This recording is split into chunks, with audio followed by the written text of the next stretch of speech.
Welcome to AP7 AM. మన దేశంలో అత్యంత ఎత్తులో ఉన్న ఆలయాలేవో తెలుసా? ఎత్తైన ప్రాంతాలు పవిత్రమైనవి అనేది భారత సాంప్రదాయం. అందుకే కొండలు, పర్వతాల్లో ఆలయాలు కొలువై ఉన్నాయి. అలాంటి ఆలయమే అమర్నాథ్ శివాలయం. ఇది జమ్మూ కాశ్మీర్లో 3888 మీటర్ల ఎత్తులో ఉంటుంది. ఇక ఉత్తరాఖండ్లోని తుంగనాథ్ శివాలయం 3680 మీటర్ల ఎత్తులో ఉంది. కేదార్నాథ్ ఆలయం 3583 మీటర్ల ఎత్తులో ఉంటుంది. యమునోత్రి 3293 మీటర్ల ఎత్తులో ఉంటుంది. ఇక ఉత్తరాఖండ్లోనే చంద్రబాదిని ఆలయం 2277 మీటర్ల ఎత్తులో కొలువై ఉంది.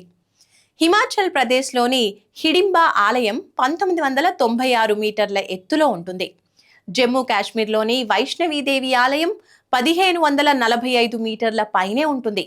మన తిరుమల శ్రీవారి ఆలయం 980 మీటర్ల ఎత్తులో ఉంటుంది.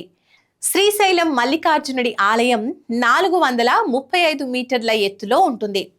చివరగా అత్యంత ఎత్తులో ఉన్నది ఉత్తరాఖండ్లో 4329 మీటర్ల ఎత్తులో ఉన్న హేమకుండ్ సాహిబ్ గురుద్వారా.